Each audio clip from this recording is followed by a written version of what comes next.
अस्सलाम वालेकुम। आज मैं आपको सिखाऊंगी हम कश्मीर में फ़िश करी कैसे बनाते हैं, जो बहुत ही मज़ेदार की बन जाती है। और उसकी ग्रेवी क्या ही बताऊं, कितनी मज़ेदार की फ़िशेज़ ऐसे बन जाती है। हाँ, अगर आप बनाएगा अपने घर में एक बार ज़रूर। ओ ऐसी गलती नहीं करिएगा, क्योंकि फिर तो ऐसे फ़िशेज़ बार बार बनाने पड़ेंगे। फ़िश खाने के कितने सारे फ़ायदे हैं वो मैं आपको वीडियो में ज़रूर बताऊंगी। उसके लिए आप वीडियो ज़रूर लास्ट तक देखिएगा। यहाँ पे मैंने 1 किलो फ़िश लिया है। मैंने फ़्रेश फ़िशेज़ लिए, छोटे छोटे लिए हैं। मैंने कट्स लगाए और अच्छी तरीके से वॉश किया है।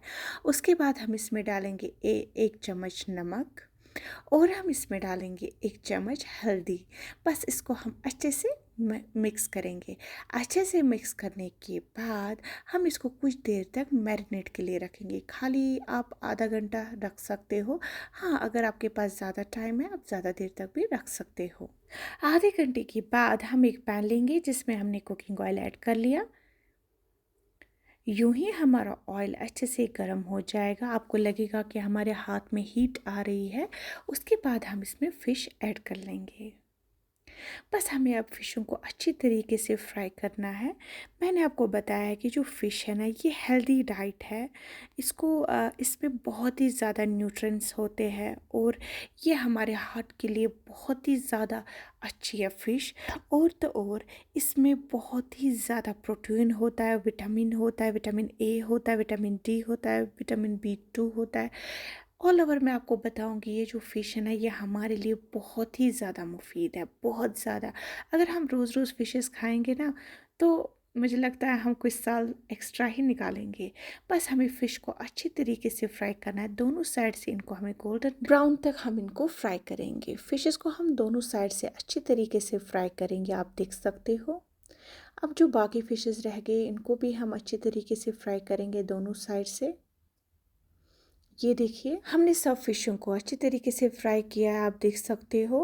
अब हम एक बर्तन लेंगे जिसमें हमने यही जो ऑयल था जिसमें हमने फ़िश को फ्राई किया था, वही ऑयल हमने स्ट्रेन किया, वो हमने इसमें ऐड किया। इसमें हम ज़ीरा डालेंगे 1 चम्मच, दालचीनी का एक टुकड़ा हम इसमें ऐड करेंगे, बड़ी इलायची 2 डालेंगे, वो जो स्टार वाली दालचीनी है वो 1 डालेंगे, छोटी इलायची हम इसमें 5 डालेंगे, लौंग डालेंगे हम इसमें 4, और काली मिर्च हम इसमें 8 डालेंगे, और तेज़ पत्ता तोड़ के हम इसमें 1 ऐड कर लेंगे। हल्का सा इसको फ्राई कर लेंगे। जब हमारे खड़े मसाले हल्का सा अच्छे से फ्राई हो जाएंगे, इसमें स्मेल अच्छी सी आ जाएगी।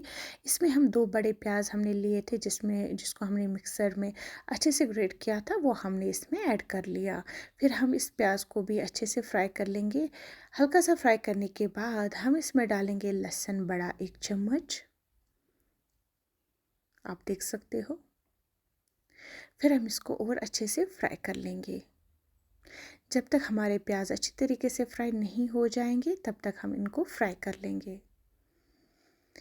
यूँ ही आपको लगेगा हमारा प्याज अच्छे से फ्राई हो गए, इसमें हम डालेंगे लाल मिर्च 2 चम्मच, और हम इसमें डालेंगे हल्दी 2 चम्मच, सौंफ का पाउडर डालेंगे 1 चम्मच, अदरक का पाउडर डालेंगे हम 1 चम्मच, नमक डालेंगे 1 चम्मच, आप अपने हिसाब से कम ज़्यादा कर सकते हो, कस्तूरी मेथी डालेंगे, और सूखा पुदीना हम इसमें 1 चम्मच ऐड कर लेंगे। फिर इस मसाले को भी इस प्याज के साथ अच्छी तरीके से फ्राई कर लेंगे, आप देख सकते हो। अब हम इसमें डालेंगे टमाटर पूरी। हमने टमाटर 3 लिए थे, फिर हमने उसको भी मिक्सी में पेस्ट बनाया था, फिर उन टमाटरों को छान के हमने निकाला था, वो हमने इसमें ऐड कर लिया, आप देख सकते हो। आप इसमें टमाटर प्यूरी भी इस्तेमाल कर सकते हो, जो बाज़ार से रेडीमेड मिल जाती है। बस इसको हल्का सा ढक के रखेंगे और कुछ देर तक हम इसको अच्छे तरीके से पकाएंगे। आप देख सकते हो जो हमारे टमाटर अच्छे से पक भी गए, हमारा जो मसाला वो भी अच्छे तरीके से पक गया है। इसके बाद हमने दही लिया था 300 ग्राम, उसको हमने अच्छे से फेंटा था, वो हम इसमें ऐड कर लेंगे। इस दही को हमें बिल्कुल भी हैंग वगैरह नहीं करना है, खाली हमें इसको अच्छे से फेंटना है, फिर हमें इसमें इसको ऐड कर लेना है। अब हमें इस दही को भी अच्छे तरीके से पकाना है, आप देख सकते हो ऑयल भी सेपरेट हो रहा है। अगर आपको ऑयल लगे कम तो आप ऑयल और ऐड कर सकते हो। फिर हम इसमें डालेंगे पानी। मैंने ये बड़ा कप लिया था, इससे मैंने पानी इसमें 1.5 कप ऐड किया था। उसके बाद हम इसको ढक के रखेंगे, और तब तक इंतज़ार करेंगे जब तक इसमें उबाल ना आ जाए। यूं ही इसमें उबाल आ जाएगा, आप देख सकते हो। इसमें हम यही फ्राई किए हुए फिशेस ऐड कर लेंगे। उसके बाद हम इसको अच्छे से मिक्स करेंगे। फिर हम इसमें ऐड करेंगे हरा धनिया चॉपट करके, और हमने 2 हरी मिर्च ली थी, उनको हमने चॉप किया था, वो भी हम इसमें ऐड कर लेंगे। फिर हम इसको ढक के रखेंगे और तब तक पकाएंगे जब तक हमारी फ़िश तैयार ना हो जाए। आप देख सकते हो हमारी फ़िशेस बिल्कुल तैयार हो गई है। बहुत ही मज़ेदार की फ़िशेस ऐसे बन जाती है। बनाइएगा अपने घर में एक बार ज़रूर, और मेरे चैनल को लाइक शेयर सब्सक्राइब करना ना भूलिएगा। अल्लाह हाफिज़।